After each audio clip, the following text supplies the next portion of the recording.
Hello, welcome to another video on Airfix 1/32 scale toy soldiers. This time I'm having a look at the NATO Infantry set released in 1983. So in this video I want to argue, like I sometimes do about things with these, that naming these NATO Infantry I just think is completely wrong. And also would like everybody's help with seeing what other sets Airfix could have made at the time to kind of even out the two sides here with the Cold War infantry figures. The box. I like these 1983 boxes. I think they're really cool. I think they're really, how can you say, clear. These on a shelf, it just really stands out on the shelf in a toy store or hobby store. The whole layout also is really, really cool. Of course, the drawings of the figures are not as good, of course, as way back in the 70s and 60s from Airfix. But since this is, like we said before, under CPG and Generall Mills, this is a whole nother ball game.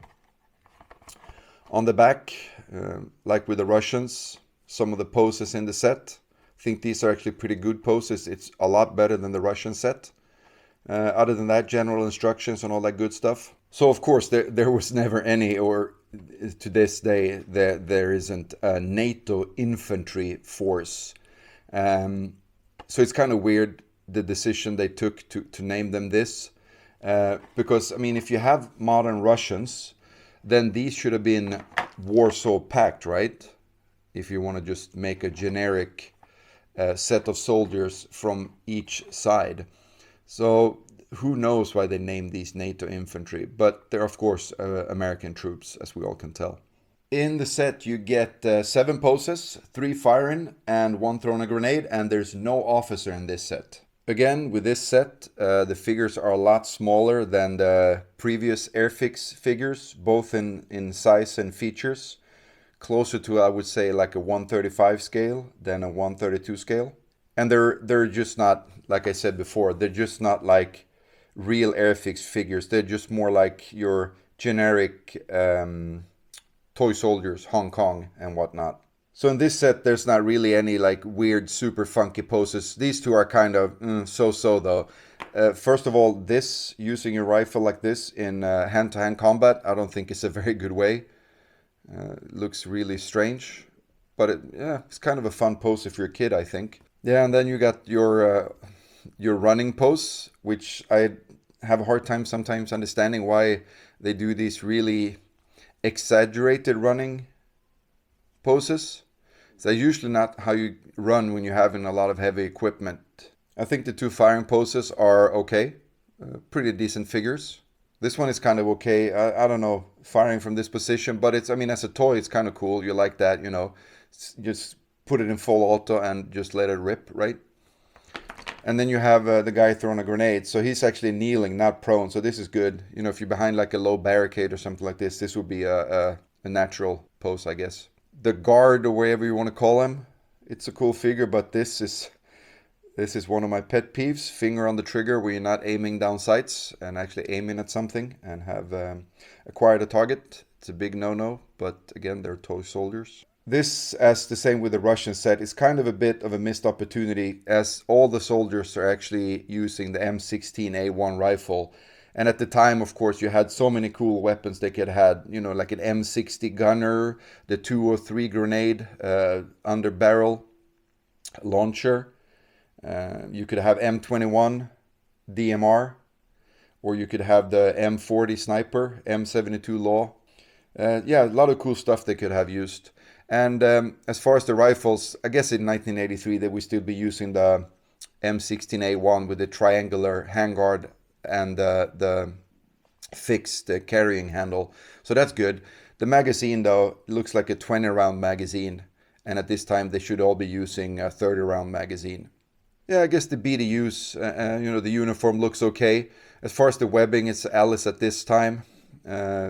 These mag pouches look fine.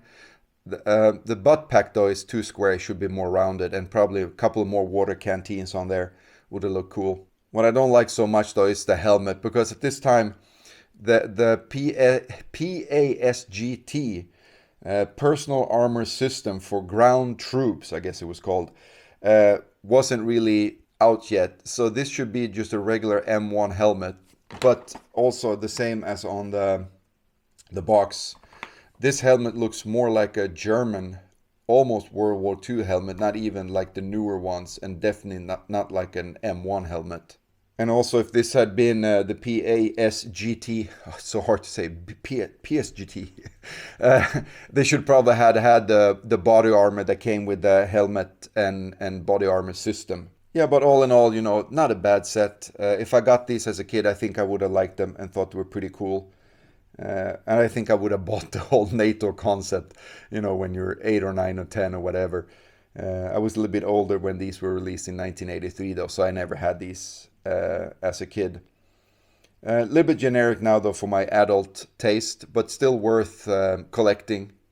I think this whole thing with the 1983 sets and getting bought out and being different and all that stuff kinds of make them a fun little piece of Airfix collecting history, because there's actually a story behind this, right? So it's a talking piece. I like them.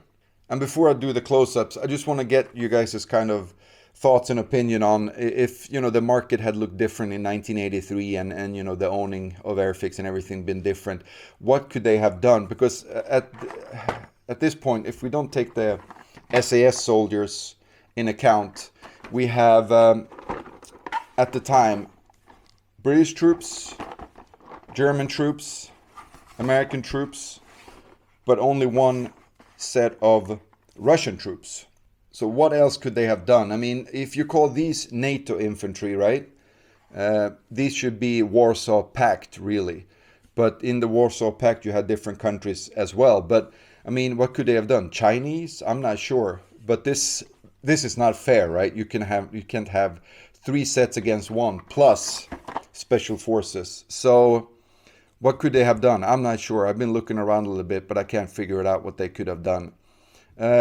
Would love to hear what you think. It's kind of fun, imagining these things, what could have been, with weaponry and poses and stuff like that. But that's it for this one. Let's go to the close-up, and I'll catch you guys in the next one. Cheers.